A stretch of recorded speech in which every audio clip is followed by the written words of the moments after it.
বছরের বেশি সময় ধরে উত্তাল ভারতের উত্তর পূর্বাঞ্চলীয় মণিপুর রাজ্য। বিগত কয়েক মাস রাজ্যটি সাময়িকভাবে শান্ত থাকলেও সহিংস সংঘর্ষের জেরে আরো একবার উত্তপ্ত হয়ে উঠেছে। গত কয়েকদিনে দফায় দফায় গুলি বিনিময়, বোমা বিস্ফোরণ, ড্রোন ও ক্ষেপণাস্ত্র দিয়ে হামলা, বেসামরিক নাগরিকের মৃত্যু, মণিপুর রাইফেলসের 2টি ব্যাটালিয়নের অস্ত্রাগার থেকে অস্ত্রশস্ত্র লুটের চেষ্টা সহ একাধিক ঘটনাকে কেন্দ্র করে উদ্বেগজনক পরিস্থিতি তৈরি হয়েছে।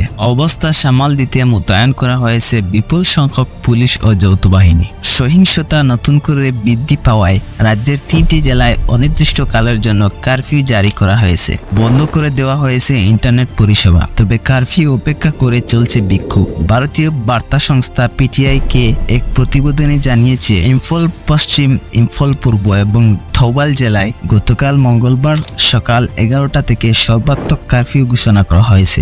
রাজ্যের শান্তি পুনরুদ্ধারের দাবিতে শিক্ষার্থীদের বিক্ষোভের একদিন পর মণিপুরের এই 3 জেলায় কারফিউ জারি করা হলো। পাশাপাশি গোটা রাজ্যের ইন্টারনেট পরিষেবা বন্ধ করে দেওয়া হয়েছে। রাজ্য প্রশাসন জানিয়েছে, আইন শৃঙ্খলা পরিস্থিতি পরিবর্তনের কারণে ইম্ফল পূর্ব ও পশ্চিম এবং থৌবাল জেলায় কারফিউ জারি করা হয়েছে। সেখানকার বাসিন্দাদের বাসা থেকে বেশি দূরে না যাওয়ার নির্দেশ দেওয়া হয়েছে। ইম্ফল পশ্চিমের কাকওয়ায় মঙ্গলবার কারফিউ চলাকালে মণিপুর বিশ্ববিদ্যালয়ের শিক্ষার্থীদের সঙ্গে নিরাপত্তা বাহিনীর সংঘর্ষ হয়। ভারতের একটি সংবাদ সংস্থায় সম্প্রচারিত ভিডিওতে দেখা গেছে, শিক্ষার্থী ও নিরাপত্তা বাহিনীর মধ্যে সংঘর্ষ চলছে। একদিকে শিক্ষার্থীরা পাথর ছুড়ছেন, অপর দিক থেকে কাঁদানো গ্যাসের শেল ছুড়ে পরিস্থিতি নিয়ন্ত্রণের চেষ্টা করেছে যৌথ বাহিনীর সদস্যরা। এমন পরিস্থিতিতে আগামী 15 সেপ্টেম্বর পর্যন্ত গোটা রাজ্যে ইন্টারনেট পরিষেবা আবারও বন্ধের ঘোষণা দেওয়া হয়েছে। প্রায় 1 বছর আগেও সেখানে